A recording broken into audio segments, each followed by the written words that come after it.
झालाच पाहिजे. एकनाथ शिंदे सरकारचा बायकॉट.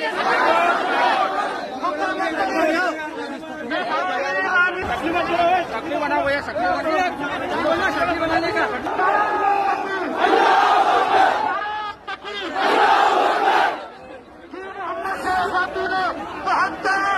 ये क्या हर चीज है क्या?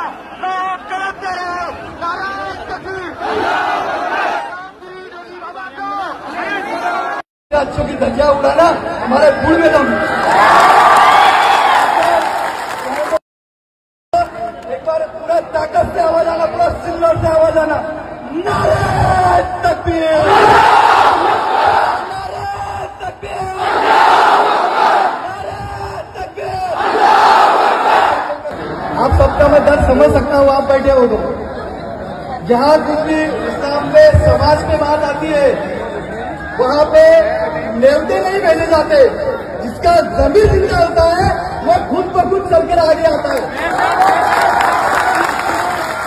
या ठिकाणी शिल्लकचा तमाम मुस्लिम समाजाचा धन्यवाद देतो की तुम्ही सर्व जिंदा दिला आहात आणि भारतीय संविधानाचा कलम 14 मूलभूत हक्क, राईट टू इक्वॅलिटी या संविधानापुढे सर्वांना समान अधिकार हा भारतीय संविधानाने दिलेला आहे.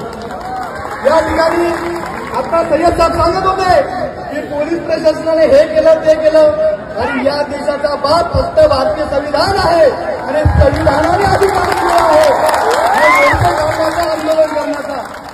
रामगिरी गुरु नारायणगिरी या स्वयंघोषित रामखोर व्यक्तीने आमचे प्रेक्षक, आमचे प्रेरित हजरत मोहम्मद सल्लल्लाहु अलैहि वसल्लम यांच्याविषयी वक्तव्य केलं. त्या वक्तव्याचा आम्ही जाहीर निषेध करतो आणि पोलीस स्टेशन सिल्लोड शहर आणि ग्रामीण यांना विनंती करतो की भारतीय दंड संहिता कलम 192, कलम 192, कलम 206, कलम 306, कलम 202 या अंतर्गत या हराम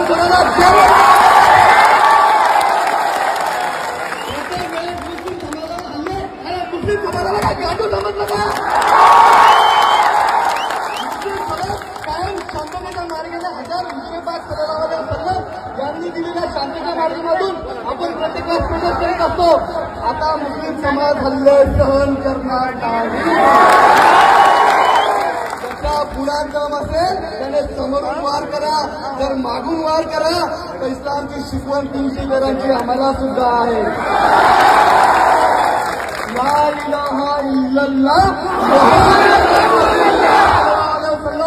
आम्हाला भारतीय संविधानाने दिलेले अधिकार, आमचे फंडामेंटल राईट्स, आयपीसी सेक्शन कलम हे सर्व मुस्लिम समाजासाठी आहे. मुस्लिम समाजाच्या लोकांना तुम्हाला एक होण्याची गरज आहे. तुमच्यासाठी कोणी येणार आहे? हमारे वास्ते कोई नबी आने वाला नहीं. हम सबको एक होना पड़ेगा, जमीन पे आना पड़ेगा. जमीन की ये तादाद हमको लड़ना पड़ेगी.